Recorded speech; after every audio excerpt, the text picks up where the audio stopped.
Discover how smarter project insights can lead to better project outcomes.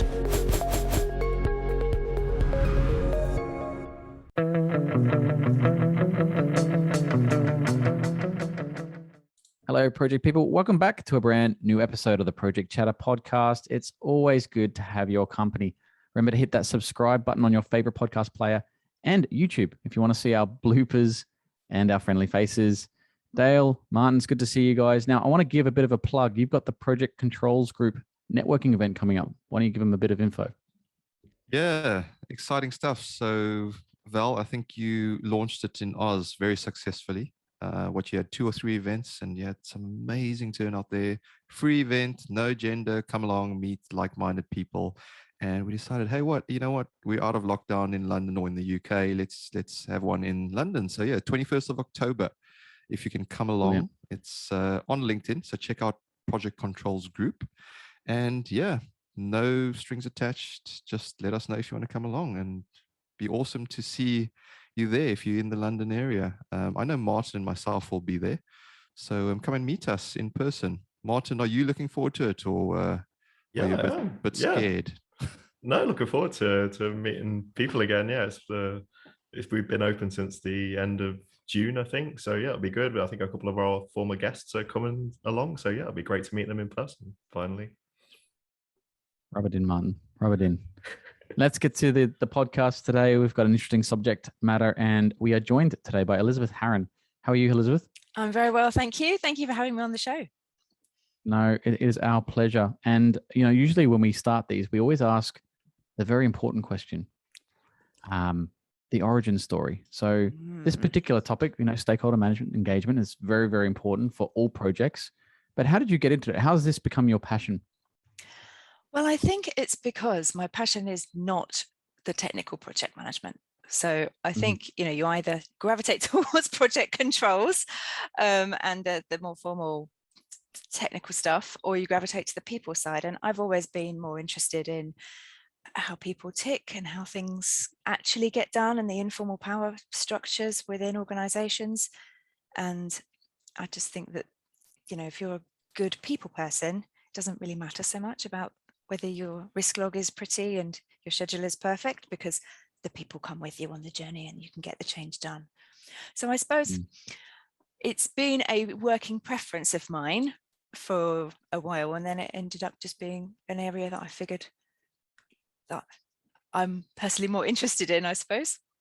Yeah, no, that's great. And I do think as well, the word stakeholder, I don't know if you know the answer to this. Where did that word come from? Because it's primarily used in projects. You don't talk about having a party and bringing over your stakeholders. No. Generally. Is there a history to that word? Do you know where it came from? That's Why a do we really use interesting question. I don't know the origin of it, but if you look back, I've been doing some research for a new book, and some of the older academic papers I've been reading still talk about stakeholders. So it's certainly got, it's got pedigree, but I just interpret it as someone who has a stake in the outcome of the project. So somebody who has a vested interest of some kind in what it is that we're doing. But I think it's got broader since, more modern ways of thinking about projects, teams and communities, and how organizational change happens. I think we're probably expanding the definition of stakeholder to be not the couple of people that get the outcome of your project, your customers. It's a more generic term now that means anyone who's kind of touched or affected by or believes they have an opinion about your work. I did. I was Googling while we just had a look there, and that was a great definition. So apparently, according to the Oxford Dictionary, the word stakeholder first appeared in 1708, meaning the holder of a wager. Oh, wow. Okay. Literally holding the stakes. Yeah. Well, yeah, that's what I thought about it. I always used to have this image of someone holding a stake. Not that kind of stake. The money stakes. I'm hungry. Yeah. No, it's great. I was thinking about stake in the ground. Yeah, well, it's got multiple meanings. That's why it's an interesting way to kind of, I guess, group people and talk about them. And I think this is a really good topic matter. So let's get into the subject and start talking about effective stakeholder engagement. So, obviously that topic is quite broad, and we can go anywhere with it, Elizabeth. what does effective stakeholder management mean to you, or engagement? Well, I think that's an interesting point to start with. Do we talk about management? Do we talk about engagement? Because if you look back at how I learned project management, however many years ago now, we always talked about stakeholder management. And when PMBOK 5 came out, they had their stakeholder management section in there. But that's a really old-fashioned way of thinking about working with other people now. And personally, I've switched towards more engagement, although it feels more like a buzzword. If you don't treat it like a buzzword, you unpack it a little bit. It's just more around treating people nicely and as equals, and not having that arrogant attitude that you can manage their behavior, because project managers don't and can't.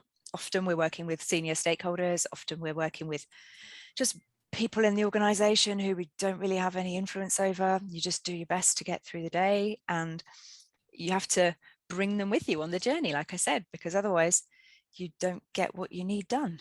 So engagement for me is a better term, because it's talking more about partnership and, starting out with those equal footings and trying to create an environment where everyone feels like they're valued and their opinion matters, and yet they still get done what they need to get done so the project gets finished. Sorry, I didn't actually answer your question, did I?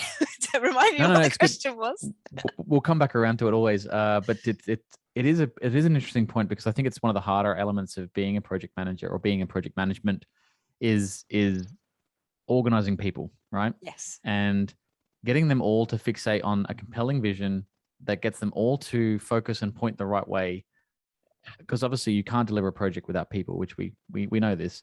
But when it comes to attitudes, personalities, different types of people, the melting pot of project management, everyone's coming from different backgrounds. How do they do that? What's the easiest? So you land in a project and, the project director go, well, you know what? One of your criteria, your objective, your performance objectives is engaged stakeholders. You need to manage these stakeholders and make sure they're fully engaged and all lined up in the right direction. How does one go about that? Well, the common vision thing is good, harder to do in some projects, but on the best projects I've worked on, we've had the common vision. So 2 spring to mind, both software projects where one was implementing radiology software in hospitals, and we all knew exactly what we had to do and why we were doing it. And the other one was decommissioning a piece of software that was end of life and putting in place the new one. And again, that's very much a burning platform in that it's an end of life piece of software. Oh God, I'm talking in acronyms today, sorry, all the corporate buzzwords. You take out if we didn't change our software tool, we wouldn't have had anything to run our business on. So it was everybody could at least understand this project had to happen. And when everybody's lined up behind the goal, you might not like it, it might be awkward, it might create conflict and all those bad things, but ultimately it's going to happen. And I think that's the first thing to think about, is how can you create a compelling story to help people understand why this project needs to happen. And often, the story might be, we're closing this office because the company wants to save money, and you 50 people, you're now out of a job. It's not a great story for the people who are affected by it. So if if you can condense your story, your project, into 2 sentences to explain the benefit, then at least you understand what the impact is going to be on other people and whether they might like to follow you on that journey or not. And then that can shape how you do the engagement, because engagement's just talking to people, really. I mean, I wrote a whole book about it, but it basically boils down to just talk to people and treat people nicely. So understanding what you want to get out of their involvement in the project. And for some people, it might be to leave the company and not hate you. So to try and make that transition out, let's say we're on this project where we're closing an office, hypothetically, you'd want to help them transition into new roles and leave the company and think that you managed that really well for them, even though they ended up being unemployed. Or it might be something totally different, like you're trying to get a team leader to brief their team on some upcoming changes, or you want to suddenly go agile, not suddenly, but you want to shift to agile ways of working, you have to sell the benefits of that.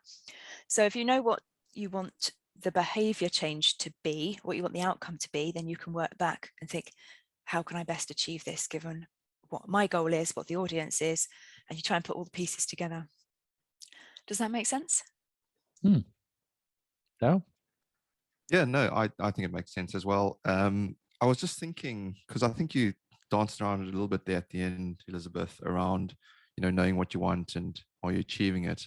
But I guess, unfortunately for you, you've got myself, Val, and Martin, who are all project controls people. Yes. And we want to measure stuff, right? So I Okay. was thinking to myself, how do you we measure engagement?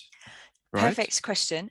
And Sorry, just carry on. Just to follow on from that, how do we measure if it's effective? Well, these are excellent questions. And I've wrote another book called Customer-Centric Project Management, which touches on that. I don't know whether it's up to project control standards, but I'll tell you what we did. So we had a process we did where we checked in with stakeholders every month. Projects tend to have lessons learned, or you do your retrospective and everything, but typically it's a case of you wait till the end of the project and then you look back and go, oh, what did we learn? What can we do differently? And it's very much, how can I help you do things better? Now it's too late, and hopefully some other project in the future will benefit from our wisdom, but we did nothing about making any of these changes while the project was happening. So we scrapped that and we did monthly check-ins with stakeholders, measuring our own performance against targets that they set for us. So at the beginning of the project, we would say, what are your most important success criteria? And they'd sometimes need a little bit of help to work out what those would be, but they would typically be things like, we want good communication, we want projects to be delivered on time, although in healthcare that was very much not a factor as much as I was expecting it to be. That's a different story. And what else did we have? We wanted actions to be recorded properly. I'm trying to think through what the finance department came up with. But within our big project, we had 4 or 5 different work streams, and each work stream leader set these things that were important to them. So once a month, I would sit down with them and say, how are we doing as a project team serving you with, providing you with our project management services against these things that you said were important? And let's take good communication as one. They would then have to rank us on a scale of 1 to 10. How are we doing? Okay, totally subjective, probably not suitable for the project controls world, but the best that we could do with these kind of woolly criteria around people. And then they would give us this number. And then I'd say, and how can we make that better? How can I go from a 6 to a 7 over the next month? And opening that dialogue meant that we had a conversation about what good looked like. And then I could go away and say, well, these ones I can work on. This one, the one guy said, when I said, how could we be better? He said, well, I don't want to have to do the change control process. I'd rather just, it would look better for me if I just had all my changes go through approved. I'm like, well, I'm not doing that. But it opened up the opportunity for us to have a conversation around why change management was actually a thing and why it was important. And then, he didn't get what he wanted, but he got to understand a bit more about the project management process and why we did things the way that we did. And then ultimately we got to a point where, people were reporting that we were doing a good job. And we very much used those subjective scores out of 10 to plot performance and to track when it dipped, because people were very honest about saying, this month's been rubbish, the newsletter didn't go out on time, we didn't have this meeting, you've been unavailable, we need to turn it around. And I'd be able to say, okay, I can take that feedback on board and I know what I need to do differently and I can work on that and be better. So we try to do that kind of continuous listening and continuous process improvement, kind of. But yeah, when you're talking about stakeholder satisfaction and measuring engagement, those kind of subjective measures were actually really valuable. We could at least then have conversations about how much we've improved, and we could evidence where we were and where we were going and what we were doing. And that there is one other way of measuring effectiveness, and that is, do you get the behavior change that you're expecting? So if I want to do a piece of engagement, which is basically telling people that they have to brief their staff, and they don't, then I know that that particular effort has failed. Or 50% of people brief their staff and the other 50% haven't. Then I can go back to that and think, what was wrong with my communication? Did we not give them enough time? Was the briefing notes not adequate? Should I have walked them through it in a different way? Are those people visual learners and I sent out a list of text instructions? How can I shift it so that next time I get a better result? So how does that sound from a project controls perspective? Because you guys all look like, this is not enough. Well, no, it's interesting. I think we're just very attentive because we've had to learn quite we've had to learn to pick up our listening skills and take in, because as we said, it's unscripted. So we're listening intently to what you are saying. And you raised quite a number of points there that I was thinking around, and took me back quite a number of years ago. I was asked to come up with some sort of way to assess our suppliers on a project. And everything that I researched, because I've never done this before, was qualitative. It was all based on, ranking and ratings and things like that. But as a controls person, I wanted something binary. I wanted a yes or no answer to the question. And that's how I came up with the KPI. And was totally different to any other questionnaire, because either yes or no, there was no argument about it, no subjectivity. But I think there is some value in subjectiveness as well, because you can then provide some context around it. It's just not yes or no. So I think maybe a blend would possibly help. So that's my comment around that. So yeah. Sorry, did you want to come in on that? Just, you could totally do that. You could say to people, did we meet your needs or not? Yes or no, and make it into a binary thing. But the assessing of suppliers is an interesting one, because we use that same process with our suppliers. And we told them at the beginning of the project that we would be rating their performance for us on our criteria out of 10 each month, and we would be giving them that feedback. But we were very much focused on a supportive environment. So we went for the carrot rather than the stick. And my IT director was very anti having clauses in contracts around penalties for downtime and stuff like that from a system perspective, because it doesn't actually help improve performance. It just punishes people for bad performance. So we always try to approach it from a very positive, we want this behavior, therefore we want to incentivize the behavior that we want, and not focus too much on the things that we don't want, and just have conversations with people about what we can all do better. So yeah, behaviors is an interesting one as well, because I think the notion out there is behaviors change actions, but I think actions change behaviors. It's a cycle. Yes. Yeah. And I was talking to Colin Ellis not that long ago, who's over in Australia with you, nodding. Yep. And he was, he comes from the approach that trust, the idea that trust is earned is ridiculous. And, trust is assumed in the kind of jobs that we have and the work that we do as project leaders. You assume trust until it is broken. It shouldn't be a case of, we have to go out and try and forge these relationships and build trust, because it should just be there, because the culture of an organization should be such that we have that level of respect for our colleagues. And if you go into something with that attitude, your actions shape the behavior of other people's behavior, because they level up to where you expect them to be, I think. Yeah. It's a bit like kids, isn't it? Yeah, it is. And Colin's great. We had him on the podcast, I think 2 seasons ago. So yeah, he's fantastic. We need to get him back, Val. Maybe talk about his whiskey tours that he does. But he's probably in lockdown at the moment. But no, I agree. Colin's got some fantastic energy as well about Colin. But I did want to ask one more before I hand over to, we've got a new name for Martin, Machine Gun Martin, and I'll explain that in a second. But I wanted to know, how do we know what actually drives engagement? Because one thing you can say, well, it's my efforts, and I'm trying to perhaps motivate or inspire people. But what if it's just purely down to, well, I want to get the bonus, and it's the cash that's actually driving the engagement? How do we really know what's driving engagement? Well, that's individual, isn't it? Don't you think it's to do with the individual person and understanding our team levels of motivation? Because I did a leadership course, and I did it with a bunch of working in healthcare. A lot of the people were frontline healthcare providers. And so when we had this, what are you motivated by? Understanding our team motivation type exercise, and everyone was filling in their forms and we were all chatting about our responses. Most of the people were like, oh, I'm motivated by helping people. I'm motivated by, serving my customers and saving lives and all this. And I was like, I'm motivated by money.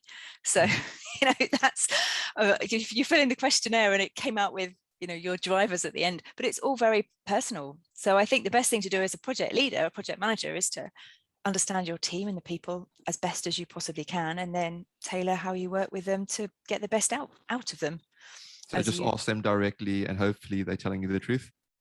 Yeah, but I think you can also pick it up from what they do. I mean, I've worked with people who are motivated by learning new things, and you see that in their enthusiasm every time you give them a different task. I've seen people who every one-to-one, they've come to me and said, how do I get the bonus you think, okay, you're motivated by money, which as a project manager is a pretty tough one to deal with, because we're not really empowered often to give people salary rises. But you can advocate for people in that situation. So I can say things like, you're on a secondment with me, I'll write a lovely letter to your line manager, and fingers crossed that that counts for something. But ultimately you can't necessarily deal with people who are motivated by money by giving them more money, because it's not in your power. But people are motivated by understanding their position in the bigger picture, knowing that what they're doing is actually having an impact on lives. And I think maybe I'm looking at it from a very simplistic perspective, but in healthcare that's really easy, because even as an IT person in the back office where you never see patients, that if your computer systems that you support go down, operations get cancelled and people have to live with their disease for another day because they haven't had their life-saving surgery. And that's horrible. And and that happened. We were putting new X-ray technology in, and on one day the computers didn't work and the surgeons had to go back to the old way of working. And the fact that we inconvenienced them through providing an IT solution that on that day didn't work was awful. And so it's really easy to see the direct connection between what we did and how that affects people's lives. And so perhaps healthcare makes it easier to see that link. But if you can find that link for people, then you can help them, the people who are motivated by understanding their place in the world and knowing that they're doing something that has a bigger purpose, then you can join the dots for them. So I think it's knowing your team as best you can and doing the best job you can to try and create an environment where everybody gets what they want. Yeah, no, very, very valid points, and thanks for sharing. And I like the story you used there as well, just to illustrate that. But I did mention Machine Gun Martin. It's a brand new one. It's on your episode, so congratulations. But no, it's where we give Martin the license to throw some curveball questions at the guest as well. And so he's going to try and I know you've done plenty of this, Elizabeth, so there's probably nothing you can't answer. But not with a Machine Gun Martin. No, never done that That's before. right. It's quite late. I'll try not to be too left field. Okay, right. So we said at the start of the podcast, stakeholder engagement is very much a soft skill. It's people focused. What have been the main evolutions on the subject in the last 20 to 30 years? What do we know now that we didn't know 30 years ago on this subject? Well, the shift from management to engagement we've talked about already. Saliency model was a big development, I suppose, in terms of thinking about how people interact, how different types of characteristics of people interact to make them more or less worthy of your time. So how much power they have, how much influence they have, how much, what do they call it, urgency, how much urgency they're entitled to have over the project. So that's kind of a way of thinking. I think that the model of stakeholder management's evolved to just be bigger. And that makes it harder, because when I say bigger, I just mean including more things. We've become a lot more multidisciplinary in how we think about stakeholders. If you go back to the old power and influence grid, here's how much power do you have? How much influence do you have? And I'm going to tick the box. That's just rubbish. I mean, I can't believe that we ever thought that was the pinnacle of how we should engage with people, because I think now the thinking is a little bit more rounded and holistic, and it all fits in with the idea of tailoring. So are there new models that are being taught in schools, universities? I've definitely come across power and influence quite recently in a project management engagement class. Like what are the new models that should be replacing this and we should be talking about? I think, I don't know whether models are the right term. Things, for example, like the life cycle of a stakeholder. We don't think about that. We're not taught the life cycle of a stakeholder. So in my last book, I wrote about how actually we need to be managing the life cycle of stakeholders just as much as we're managing the life cycle of the project, because people come into the project at different points, and then we have to sort of, onboard them, and then we have to work with them, and then we off ramp them, or I don't know, whatever the word is at the end, where you get rid of them and they move off and do other things. And stakeholders come on either for the duration of the project, or maybe they just drop in for a particular reason because you need their expertise for a bit. So thinking about how they interact with the project, not just how the project interacts with them. But you say this, and then yesterday I was talking at a I did a virtual presentation at a conference, and one of the questions in the chat was, is it worth project managers building relationships with stakeholders, or is that the job of the PMO? And I was like, you have to be kidding me that somebody's asked this question. What? Yeah. Because, you know, I've worked with stakeholders across multiple projects, sometimes with years of gap in between, because we work with them on something, then your paths diverge and you do different things, and then they get promoted into a different job, or they take different responsibilities, and so do you, and your paths cross again. And I have a notebook. I write. Well, it's not so up to date as it could be, but I'm looking up there because it's on the shelf, of the people that I've worked with and the little things that I've picked up about them and the projects that we've shared, so that if I do meet them again in 5 years, you know, I'm not going, oh, what's your name? Well, I probably would, but you know, I'm trying to make it easy for me to have ongoing relationships with people in a very professional, work-related way. And it blew me away that someone would even ask that. So I think we've actually got quite a long way to go in talking to project managers about what it means to work effectively with our colleagues. I mean, going right back to basics. Definitely, yeah, that's quite the challenge there. And it's something that's really important. It's all about relationships. That's how a lot of business and how a lot of tenders are awarded, is through those relationships, just as much as the technical side. But another question that kind of popped into my head before we started was, and I need to be careful on this one. So last year, many governments held daily press conferences to give updates on the pandemic, with some simple graphs, some simple statistics. Take the politics away. From a purely project management perspective, how did you rate the success or failure of this approach? What did they do well? What could have been improved in your view? I love the idea of daily briefings. And when we were doing a couple of different projects, we did daily briefings at various different points. Obviously, you don't do it for the whole 2 years that you're working on it, but going towards go live, we'd have daily team meetings.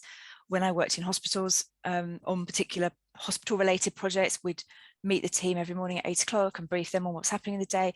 Things like, you know, that kind of open and honest transmission and listening back of what's going on, I think is really good. So as a model, yes, briefings with simple data, and if people have questions, they should be allowed to ask them. So I think that the concept behind it of being visible and being able to talk honestly and share data and tell people what's going on, I think that makes a big difference. Because in the absence of information, people make up their own information. And, you know, I've seen that happen. It's office gossip. It's like, oh, well, I haven't heard anything about so-and-so project. And then, oh, so-and-so is working on that. And they've got half the story. And then suddenly half the office believes that something bad is going to happen, or that and you just think the more you can be out there visible and be the face of your project, and kind of, you have to do the marketing of what the changes that you're trying to bring in, then you try and squash some of those rumors and the misconceptions that are out there. So yes, daily briefings, I think, was a good idea. Did you think using the graphics was a good idea? I remember a few months ago we had Paul Googe on, and he said those things were effectively data without analysis. So you can take what you mean from that statement, but did you find having the graphics were good, bad? Obviously, you know, having the daily briefing during that time sounds a no-brainer. Graphics, yes, I like the idea of graphics. I think people's attention span is much shorter now, and you can say a lot with a picture. Something as complex as what we were dealing with last year, maybe we need more than just a graph. So that's where the context comes into it. But if we translate that into what that would mean for the average project manager doing an average type of project, then yes, I think comms should include as many visual elements as possible to hit as many different learning styles and communication preferences as possible, but they need to be data driven. So what I like is stuff like Tableau, where you can present the front information, here's my graph, and then I'll be in a project board meeting and someone will say, but what does that mean? And I can dive into it and think, okay, pull up the facts, here's the data behind it. And not all my stakeholders will want that, but the people who are interested in it have then the option to get that next level down. And I think we didn't obviously have that in the COVID briefings because it wasn't that kind of engagement. But in a normal project situation where you've got access to the details, people might want to know, and you should be ready to present that. It's brilliant when you can just answer the question straight away and you got the data behind it to do it. One last one, I'll bring in Val after this. Kind of nice follow on from what we said about Tableau there. So Val is a huge fan of project management software. Just before the session, he was giving me a demo of his latest toy that he was trying to demonstrate how good it works. From a stakeholder engagement perspective, what types of software should we be talking about? And Val can join in afterwards. What are there any good software so that we should be doing, well, or should be using? Is there anything quite useful? I am a big fan of making it easy for stakeholders to get involved, which means we gravitate to what they use and we show up when they already are. So if they're already using Excel, we do our reports in Excel. If they're already using Tableau, we do our reports in Tableau. And maybe over the course of the project, we can introduce them to new, better, more improved tools that actually serve our purposes better. But, you know, if I'm working with stakeholders who are out on the road a lot, they just want some bullet points in an email they can see on their mobile phone, or they want some kind of slide deck that they can view and just flick through the pictures. They don't want loads of dashboards because it's not going to show up nicely on a mobile device. And they don't want to have to log into anything because they can't remember their password because they only use it once a month, and then they forget what they're looking at and then they can't be bothered. So anything that sort of sends them email alerts saying click here to see it is one step too many for a lot of the more senior managers, because people are so busy. So I go with what is the easiest way that I can communicate my message in a way that means that they're actually going to understand it. And the software is almost incidental. If it's I have to ring their PA and leave a voicemail, then that is what I will do, because what is more important to me is that they get the information instead of me being able to produce a fancy dashboard. So I use Microsoft Project. I use, I have to confess to using Excel for a lot of comms and like high level timelines by coloring in the boxes that I share with people because they understand it. And then I use a sort of Kanban style tool for task management in my own work. And then we have, over the years, I've used a whole range of project management software. And you know what? I don't think I've found one that is brilliant, that does absolutely everything that I want it to do, because they're all, there's a lot to choose from, and a lot of them have very good things. But I think that's probably why there are so many software tools, is because companies have made their own, because what's out there on the market isn't quite perfect for their exact use case. Anyway, so I'm interested to hear what Val's latest tool is. I'm just a tool in general, Elizabeth. So I think I'm very curious, and that's why I go down the software route, because software tells you something about an industry, because obviously you can't build software unless there's a market for it. It's very risky to build software and deploy it and market it when there's no kind of buy-in. And I guess software, to a degree, need to engage the stakeholders at large, which they call their customers, but they need to hit the mark. And it sounds like, from what you're saying, they're not quite there. What are they missing? What would you like to see in software? If there's a software engineer listening to this right now, and he's like, "Man, I need a new idea," and then Elizabeth said, "They're missing something." What are they missing? Well, this is why I wrote a book about collaboration tools, and it's actually not really about the software. It's about how do you work together as a team to use tools, and how you can work effectively with technology. And I think that's perhaps the piece that's missing, is that the user experience.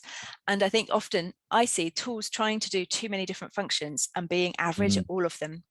And I don't want average. I want best in class task management. I want best in class scheduling and predictive, algorithm driven, helpful scheduling, not just I put in a date and then I have to type in another date. I want, we can do so much better than that.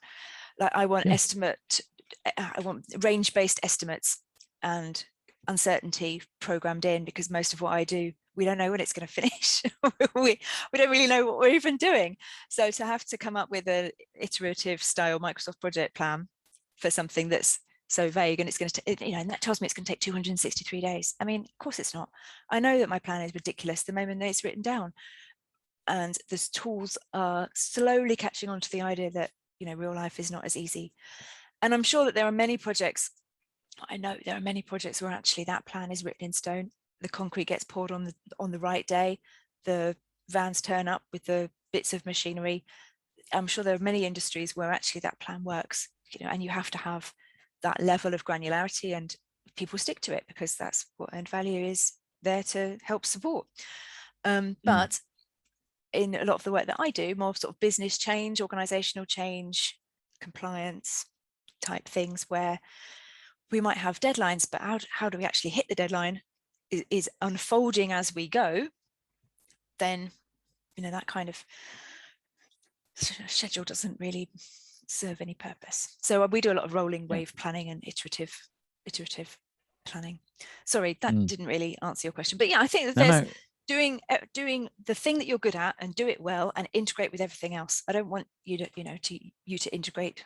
I don't want you to have bug management software. I want to use Jira for managing bugs. I don't want you to do timesheets because I want my payroll system to do timesheets. I want to use best in class for everything. Look, that is music to a project controls manager's ears, an integrated system. Oh my God.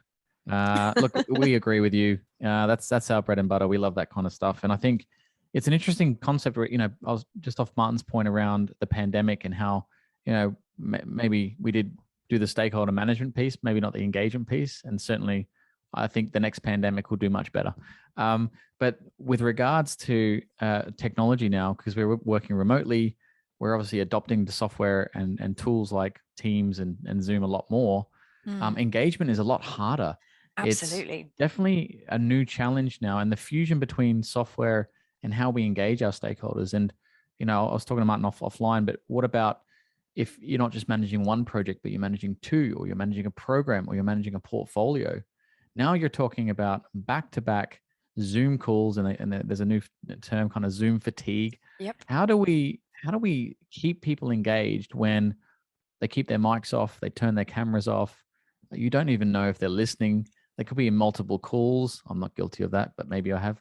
And so how do we still remain, using those, even if it's the old school templates where you've got an Excel spreadsheet and you've got a column for what's in it for me, or whatever you want to do to kind of map out your stakeholders? How do we pivot that so that it's viable in this digital world?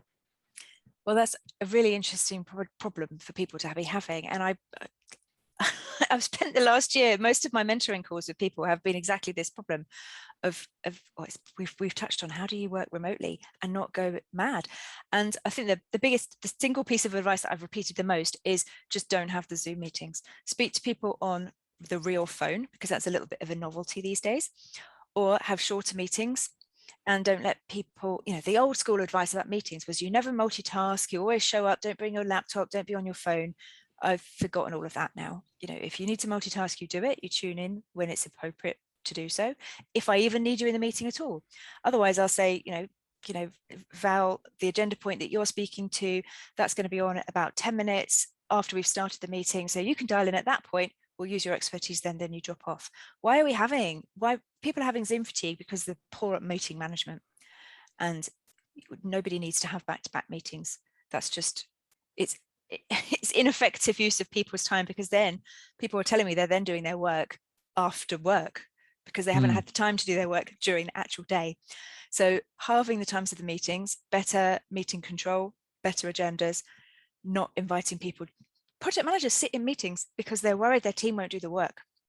I mean, that's a trust issue. So we start by thinking, okay, what would happen if you were just there for the first 10 minutes to set the tone, and then you dialed out, you did some work. Maybe you joined back in if you wanted to check in towards the end that they had captured all the actions. That's fine. But, what can we do to empower our people, our staff, our teams to actually just get on and do stuff and stop this micromanaging, thinking that we have to be in every conversation? And then maybe we'd have a bit more time to actually do the stuff that's valuable, which will be ring that executive stakeholder on the phone. And, because you can't bump into people in the coffee room anymore, you have to artificially create moments where you can have those informal chats with people. So even things like making the Friday stand-up just not about work. Could you do that? So there's some, we have to be a bit more creative. Yeah.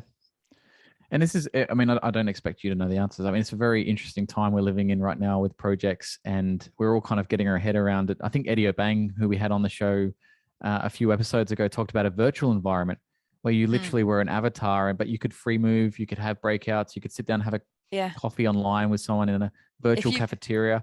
That's it was Cube, very isn't interesting. it? He's It is if you can Cube, get a chance to go into Cube, he's been doing virtual stuff for years. No doubt he told you all of that, but it's a very odd sensation to be an avatar. It is. I don't know if that actually helps people. I mean, yes, it does. It is more interesting than being in a Zoom. It's a more involved and engaging environment, but you're still in front of your computer. And, I can take a phone call and go and walk around the garden. And at least that feels like I'm getting a little bit of fresh air and I'm still having my conversation. You don't need to have cameras on all the time. I think it is better too. And I've just got into the habit of, I just do it now, apart from earlier when you rang me and I wasn't ready. But generally I just put my camera on. I don't be bothered by it anymore. You just have to get over yourself, don't you? Yeah, I think it is actually difficult still for project managers where, you're on a multi-billion-dollar program, let's say, and, you've literally worked most of it from home. And then or maybe you've started a new job. You said, the life cycle of a person or a stakeholder. Maybe you started a new job as a project manager and you've never met these people before. And yes, you can pick up the phone and you can have FaceTime, but you've got to somehow engage them. Yes. And let's say 50% of them don't turn their cameras on. Is there like a way to engage stakeholders, or is an etiquette online? Is there a way to do that isn't offensive or disruptive? I did an excellent course with Jan Keck. He would be a good person to chat to. He's a virtual facilitator, and he talks about small engagements. So start small and then build up to something. So you don't, if people are not putting their cameras on, what could we do to encourage them to put them on for a short period of time? If we want people to interact with the screen, what could we do? So if you say things like, oh, give me a thumbs up if you're ready to start the meeting, and people will kind of go, a tiny thumb up. So as you're the facilitator, you do a giant big thumbs up right in the camera to set the tone of what you expect people to be doing, and then they'll do a tiny one. But you're at least getting people to try to move their bodies in response to things that you're saying. So it can be do a reaction on the Zoom, put your the emoji hands up sign or something if they've not got their cameras on. You can put things into the chat. You could use things like whiteboarding tools where they don't need to have their camera on necessarily, but they can still interact and you can still see that they are communicating. But the idea of asking for small engagements and getting to a bigger level of engagement is what all of the social media tools do. A small engagement on Facebook is I like something. A more involved engagement would be I write a 5-line response and then I save the post to my favorites. I save it in my save post, whatever it is, or menu option, and then Facebook knows that's the kind of content that I want to engage with more, and it will start to show me more of those things. So that kind of ladder of engagement is something we can adopt as people who now have to work in a virtual world. And I learn a lot from marketing and what the social media companies are doing, because it works. It works for them. And so a lot of I was teaching a class on virtual communication the other day, and we were talking about stock photos and saying, do we put them on our slides or not? Well, 40% of marketers say it doesn't help them achieve their brand goals if they use stock photos.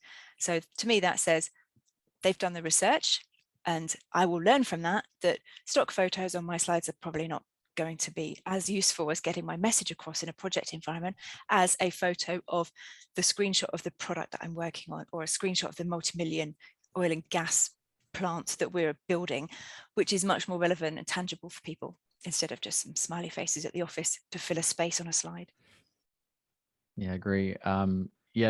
Looking at the software companies and particularly the social media firms and how they kind of battle and navigate the field. I mean, I don't agree with everything they do, especially when they sell my data. But look, I think there's some interesting concepts that you've brought forward, and I guess there is a presumption that with project managers always being present in meetings and back to back, that they don't trust their teams. But I think they do. And I'm speaking for these are generalistic statements, but a lot of the time they're held to account for answers, and they need to be. And I think there's an element. I think it was Dave Snowden talked about, the written response is 10% of the experience, but the actual storytelling element has to be from person to person. There's something tacit that's not necessarily something you can tangibly grab about talking to one person and another and telling a story rather than just giving them a piece of paper or a report or data.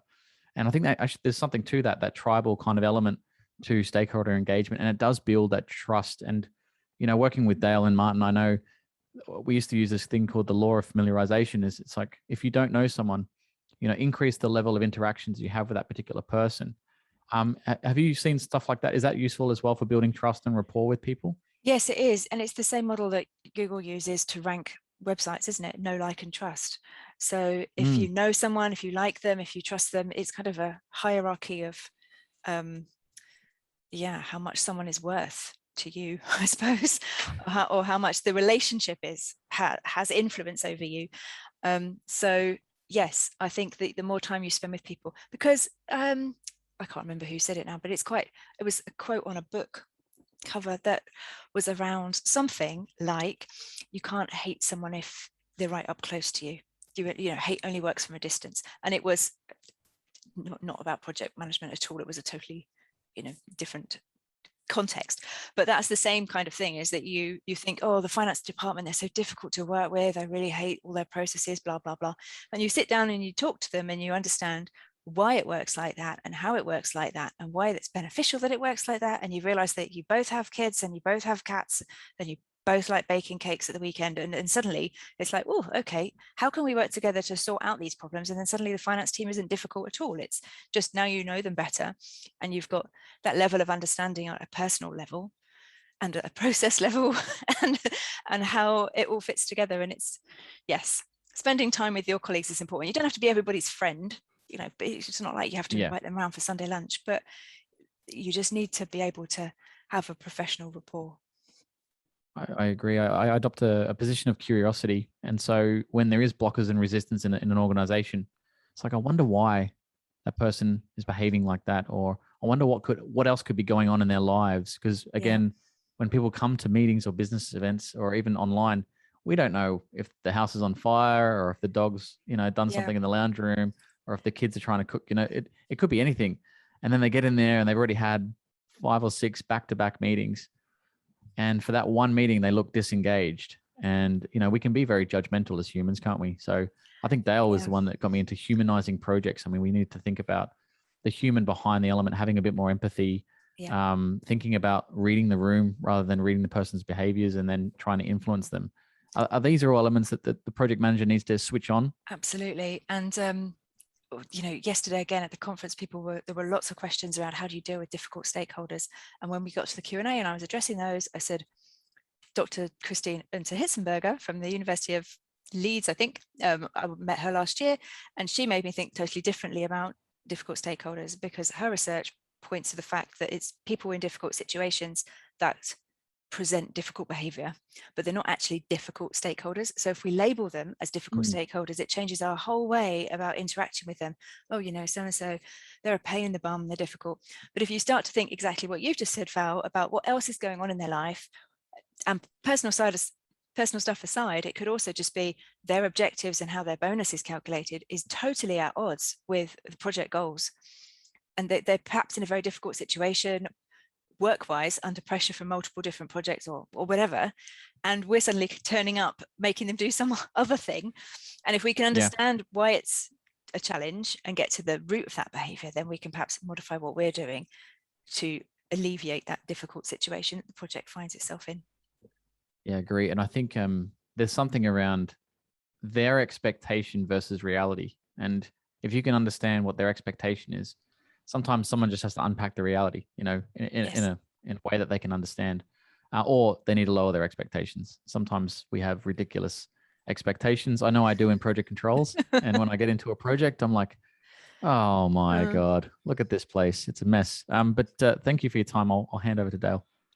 Well, a good friend of mine, she says, if you have really low expectations of people, they can never disappoint you. So maybe there's something in that. Who 100%. knows? But anyway, but then there's the other notion that, people will sort of live up to the expectation that you give them as well. So I think we got to just be cognizant of how people are, to be honest. Look, I know this is the shortened version of our usual podcast length just due to time constraints, but I just wanted to spend a minute or so, Elizabeth, on Clubhouse, because it was a big craze a few months ago. And I know you're quite active, or were quite active. I don't know if you still are. I did listen for a while on some various rooms and things like that. But on the topic of engagement and things like that, is that still going? Is it still a thing? What engagement levels do you get in it? Are you still active in it? Clubhouse was a big deal, and I used to do a room once a week. I would like to do that again, but over the summer holidays, because of family stuff and kids being off school, I really scaled back the amount of time I was spending on Clubhouse. It's a nice environment to engage with other project managers and have an actual chat, like we're doing today, but just with 100 people in the room instead of just the 4 of us. But to be honest, I can't believe where the year has gone. So I thought from the beginning of September, I would be back on doing weekly rooms, and it hasn't worked out. So if you are listening to this podcast and then you go across to the Project Management Club on Clubhouse and you wonder why there's nothing scheduled, there will be at some point. But I suppose you need to put your engagement into where you're getting the most return across the whole of your life, projects specifically, and social media for people like me who hang out on social media. And I've taken a backseat on most social media through September as I've been easing myself back in. And that's because I took the whole of August off, and I'm planning on taking the whole of December off as well. So I have to say that while that was good, coming back to work has been a bit of a panic. And that's meant that I haven't been as present as I could be on all the social places. But I like the idea of Clubhouse. I think the buzz is hyping down now, but in terms of being able to have nice conversations and finding out what's current and what people are bothered about, I think Clubhouse is a good way to reach a different type of audience.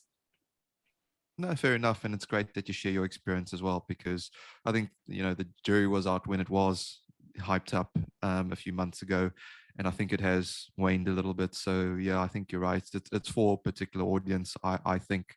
But these podcasts are audio form as well. So exactly. There we are. I think that just speaks to the fact that people want audio.